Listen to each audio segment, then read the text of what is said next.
Hi, I'm Matt from HockeyReviews.ca. This video is obviously going to be a bit different than what I normally do. I don't have access to Lefevre gear.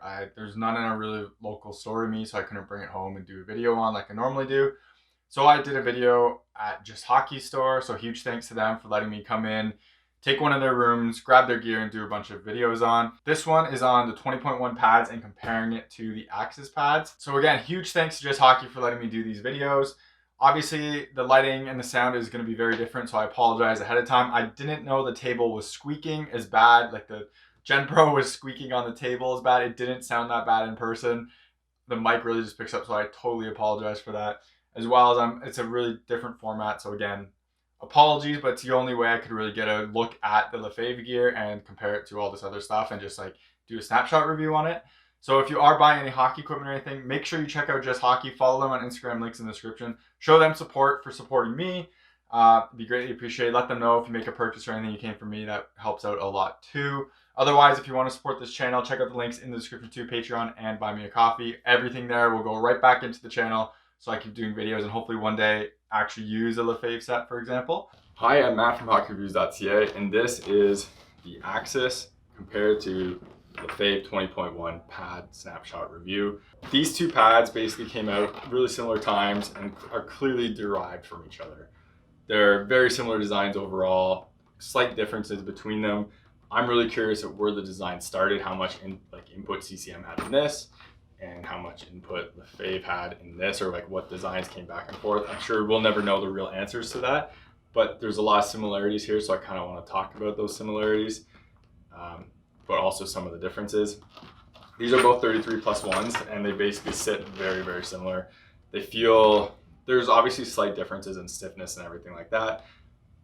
So I guess we'll just jump into it right away. Boot. There's a soft boot on. Both very soft boot, not a huge difference there. Stiffness, I feel like the Lefevre up here is definitely stiffer, so above the knee is very much stiffer.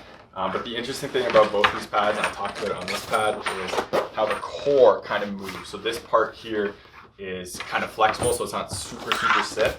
Same way on the Axis, you can really feel like that part kind of moving with you. So it's not like in my opinion, the Bauer pads are super stiff all throughout. It kind of does move a decent amount there. Obviously the graphics are massively different. That's not really that important. The biggest difference I can see from these two pads is, and I mentioned this is going to be repeating what I went over here, but the knee block itself isn't super stiff, but the way that the pads are designed is they fold over pretty easy. So if you put any weight on here, it kind of folds and it opens up that toe, as you can kind of see. The difference between this pad and the Axis pad is when you put your weight there, this part doesn't really fold in. So you can see me putting weight on this and it not really going anywhere. The Axis, on the other hand, so again, put your foot through there, and it's definitely softer than what's on here. So like this block doesn't feel as firm. It definitely feels like it moves more. The thing that I notice when wearing these is they fold this way too. So I rest my hands on top of the thigh rise a lot, and so I noticed that basically happening when I was wearing them, and it would fold down like this. Comparatively, doesn't really fold down. Like, you really have to force it. I'm not sure if that's just the seal is better, because if you can see kind of here, the seal on, or like this piece right here feels bigger than what is on the Axis. I'm not sure if it really is, but it feels a bit more stable there. And so maybe that's the thing that's forcing me to kind of move past that stability easier, but where the Axis just folds pretty much easier in that sense. Seal on both of these is excellent, as you can see, just out of the, just when you drop. Again, when you start to lean, it causes issues. Obviously, when you lean and kind of tilt pads off of how they're supposed to be sitting flat, it's going to cause issues. But this one, well, specifically the Axis of me wearing, and obviously that other review of this one wearing, you can kind of notice that. And you notice it if you watch NHL goalies, specifically Varlamov. I notice it quite a bit. It's just a thing, right? You kind of have to balance how stiff you want the core of the pad versus that, because this pad is a bit softer down here, where this one's softer kind of the whole way. Like if I was wearing, for example, my 2X Pros, and I kind of made the same movement, because this is softer, because this part flexes more and moves more, and and the whole core of the pad is a bit softer.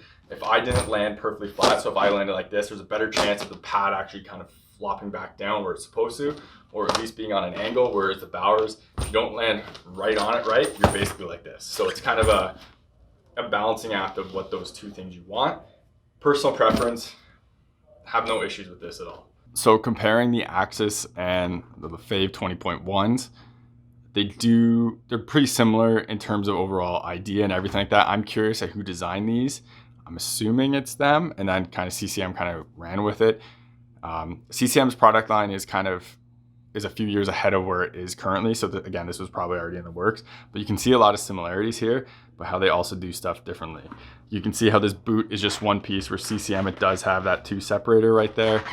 I don't know, I'd have to use them both side by side to see if it really matters. Like mostly everything here looks really similar. The shape of the thigh rise is pretty similar. The one thing that Lefevre does really good is they did get rid of this binding. So this binding doesn't exist there, as you can see on the inside. It's kind of tucked in underneath. They sew it a different way. So that binding is totally removed, which is really nice. But when you look at the boot part, it still does have that exposed piece right here on both of them, just slightly different way how they handle it. And again, I mentioned this on the previous video for this, but this does have that NHL piece right there where this one doesn't. The NHL versions of these do have that stitching going down, very similar to this, at least from ones I saw. I think Saros was wearing them, so I could see that. A little bit different idea for the knee block as well, where the Axis is kind of sewn over around, where the Lefevre one is underneath this edge piece. I'm not sure if that's going to create a huge difference or not, but it's just showing the different constructions on there. The interesting difference about the back here for me is the strapping. I already went over the 20.1 video going over that, so I'm going to kind of go over, just not going to go over it this time, but talk about why the Axis is a bit different. So the ideas here are similar but different. So you can see this pillow here. CCM has this piece right here, right? So there's this chunked out piece right here. Again, I go into details on that on my Axis video. And then this piece is kind of similar. And then you have CCM's Quick Motion, which is their version of kind of a professor strap, as you can see.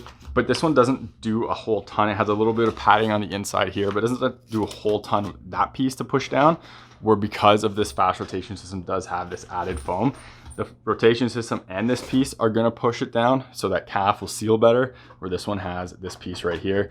Just different ideas of how to kind of do the same thing. Not sure which one works better since I can't get them on the ice at the same time, and I haven't even worn the Lefevre ones. Next, we'll really quickly look at the boot. The channels does definitely, okay. So next, we'll look at the boot. The channels on the Lefevre one definitely do look a lot flatter than what even the CCM one. The Axis is flat, and I think it fits a little bit bigger than normal pads, but you can see that defined channel decently on this, where on this one you really can't. It's just totally flat until this outside piece. So it's kind of interesting how that is definitely a deviation between the two. The one thing I'm gonna say, I don't like how Lefevre, this is not removable in the 20.1s, whereas the CCM one, it is. You can just take that out totally. It's annoying to do with the CCM design, but you can still do it.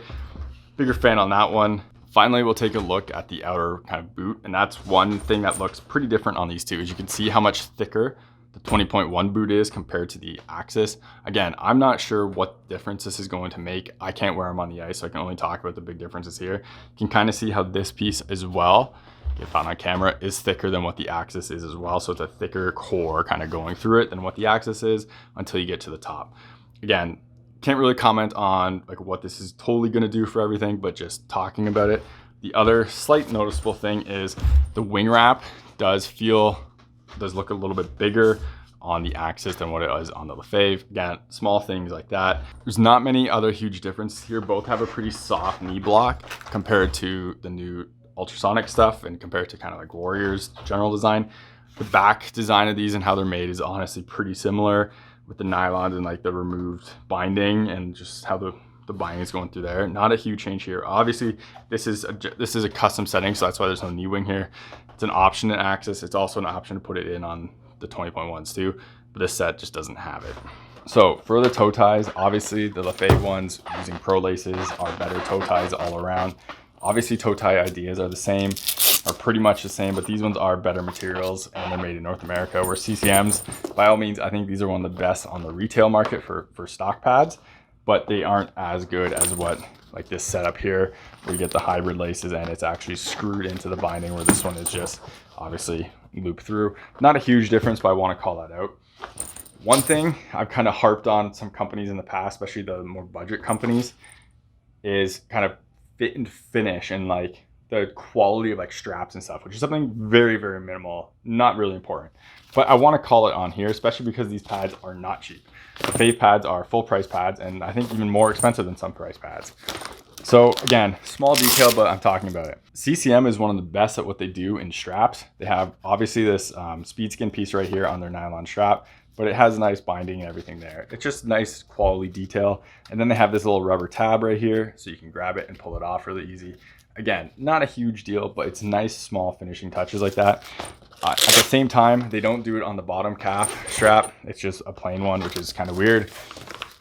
And then all the interior materials are really nice too, but they do it on the quick motion as well. So you have that leather strap with the tab, as you can see, and you have that interesting material on the inside of the quick motion as well, right here, which is also used on the boot, or sorry, the knee block right there. So interesting for me on how CCM does that. Again, another example right here with that kind of rubber tab piece. It's nice attention to detail. I think CCM does that pretty well. Bauer does it well too. The Lefevre, on the other hand, does not. So this is their nylon strap. It's really straightforward. At least they kind of re-stitched this where like Passau did, and it would just fold off because it wasn't stitched well. This is stitched well, so I got to give them props for that. No crazy materials really anywhere though. They're not really pushing anything. It's just standard nylon all throughout, which isn't really a problem.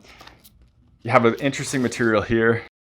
Everything here is just Velcro sewn into the elastics, so nothing spectacular. It's the quality of it all. Like there's no stitch out of place or anything like that, like there was on Passau. So it's much better in that sense. But the materials they're using isn't like a crazy change for anything, so it's pretty traditional. With that said, this is a much nicer and it feels like more textured piece of sure grip than what's on CCM's. I don't know. So now onto the weight. Honestly, they both feel like pretty close to each other. They're not, one's not gonna like make or break the other in terms of like one doesn't blow the other one away. I don't have a scale here to measure it. Pad weight is getting to the point where it doesn't matter unless when you wear it, it's really heavy and it feels heavy. The reason I say that is because the E-Flex pads I wore were the lightest pads I've ever worn, and I was the most tired after playing in them. So it doesn't matter to me at this point, and it's just kind of chasing a number. They're both really lightweight. I had no issues wearing these on the ice, so I'm assuming it's going to be the same for this. So showing off the differences with Speed Skin, you can see the lines designs right there, whereas the Fast Glide on the Lefevre gear, you can see its little dots. If I can you can see those dots. That's how it sounds, whereas you see the lines, and that's how it sounds. I'm not sure if these work any better or anything, but same idea, different execution. All right, so all of that about covers everything I wanted to really talk about the Axis and the Lefevre 20.1 pads. I think they're very similar pads with very slight differences to them. I think they're both good pads. If I was buying one or the other, I would probably buy the Lefevre just for the stiffer upper core part right here, and as well as I hate the Axis graphics. So that's the other reason. You can tell that the heritage of these pads are very, very similar. Again, I'd recommend, like both of them are fine for me to recommend, but if they're not going to push the boundaries of anything, they're not really changing anything like that. They're just solid pads, or a stiff pad with a softer kind of right here, and it moves more on your leg than a Bauer pad does. So yeah, that's about it. Quality on this one's great, but to be honest, I don't have any issues with the quality on the Axis ones either. It's not like there's like any strings coming out. It doesn't feel like it's going to break down. It's just two different designs, idea, philosophies of the same kind of foundation, I want to say.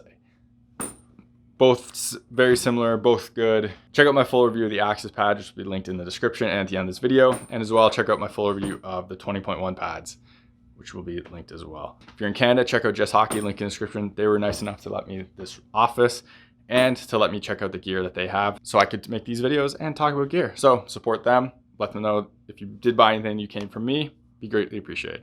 So thank you very much for watching, and take it easy. You're watching HockeyReviews.ca.